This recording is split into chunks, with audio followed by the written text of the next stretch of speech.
आज की बात अब हर शाम सोमवार से शुक्रवार 8:30 बजे से।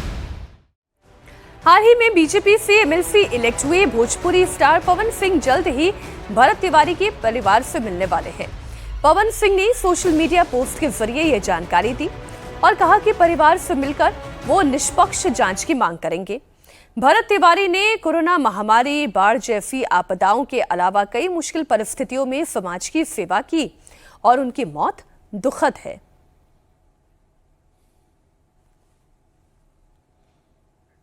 और बिहार विधानसभा में नेता विपक्ष तेजस्वी यादव ने भी एनकाउंटर पर सवाल उठाया और मांग की कि सीएम सम्राट चौधरी पीड़ित परिवार से मिलकर माफी मांगे।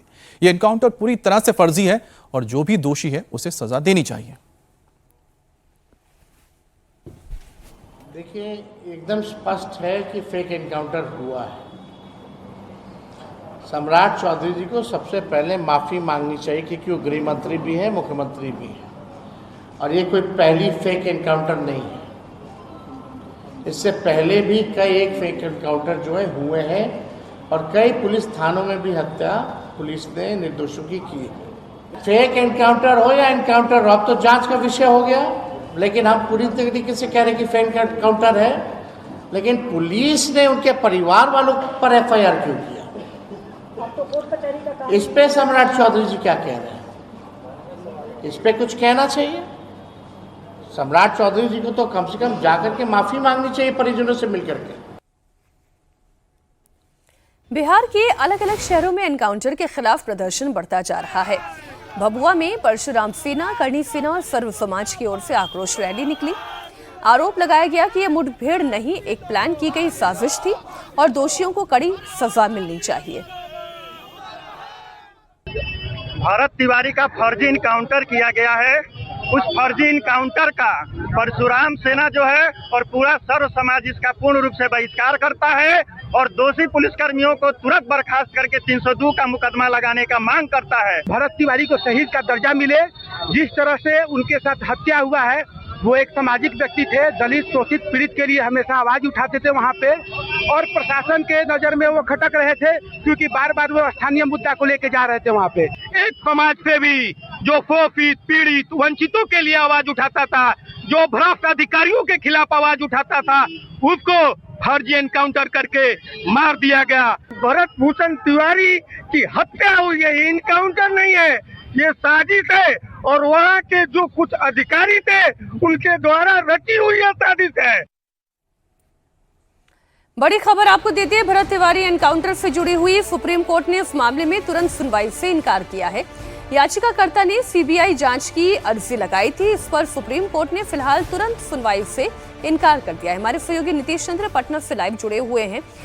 नीतीश, या तो भरत तिवारी सोशल एक्टिविस्ट हो सकता है, वो समाज सेवी हो सकता है जैसा कि स्टार पवन सिंह कह रहे हैं, या फिर दूसरा पक्ष जो ये कहा जा रहा है कि वो मानसिक विक्षिप्त थे, परेशान थे और उन्होंने हाथ में पिस्टल ले ली थी, ये विषय हो सकता है। राजनीति भरपूर हो रही है, मसला जांच का है।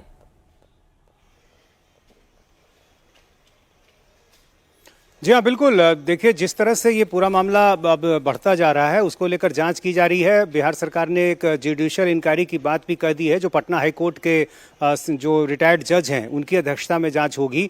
लेकिन जिस तरह से भरत तिवारी का इनकाउंटर हुआ उसको लेकर सवाल खड़े हो रहे हैं। ये सही है कि भरत तिवारी स्थानीय मुद्दों को लेकर समय समय पर आवाज़ उठाता रहता था। ये भी सही है कि उसका कोई क्रिमिनल रिकॉर्ड नहीं रहा है, और जिस तरह से वो लेकिन हरकतें कर रहा था उसके बारे में जो जानकारी मिली थी और जो उसके शब्द सुनाई दे रहे हैं वीडियो में, इससे भी इंकार नहीं किया जा सकता कि वो मानसिक रूप से विक्षिप्त था, मानसिक स्थिति उसकी अच्छी नहीं थी।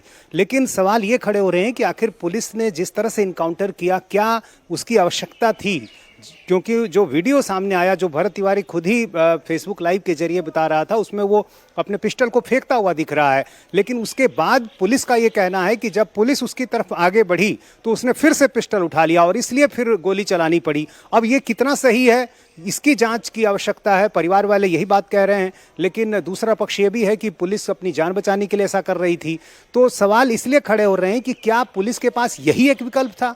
क्या पुलिस कोई दूसरा तरीका नहीं आजमा सकती थी, ये जानते हुए कि सामने वाला व्यक्ति यदि ऐसी हरकतें कर रहा है, गोली चला रहा है, अपशब्द कर रहा है, पुलिस को गालियां भी दे रहा है, तो इसके पीछे वजह उसकी मानसिक स्थिति है। इसको ध्यान में रखते हुए यदि पुलिस ने कार्रवाई की होती तो छोटी सी प्रतिक्रिया, क्या जो सियासी बयान या कह सकते हैं कि जो बात यहां पर जीतन राम मांझी ने की है उसको लेकर कोई रिएक्शन आया है? देखिए, जीतन राम मांझी जाहिर है पुलिस को ध्यान में रखते हुए अपनी बातें कर रहे हैं, लेकिन जो तमाम दूसरे राजनेता वहां गए हैं उनकी अपनी एक अलग राय है। वो भरत तिवारी के पक्ष में खड़े दिखाई दे रहे हैं। और जाहिर है चूंकि अलग अलग राजनीतिक दल हैं, बिहार का जो जातीय समीकरण है उनको जोड़कर हर चीज़ें यहाँ देखी जाती हैं, तो अपने अपने हिसाब से बातें कही जा रही है। लेकिन सच्चाई क्या है, ये जुडिशियल इंक्वायरी में या फिर इसके आगे जो कुछ जांच होती है उसमें ये बात साफ होगी। बहरहाल जांच के लिए हमें इंतजार करना होगा। धन्यवाद आपका।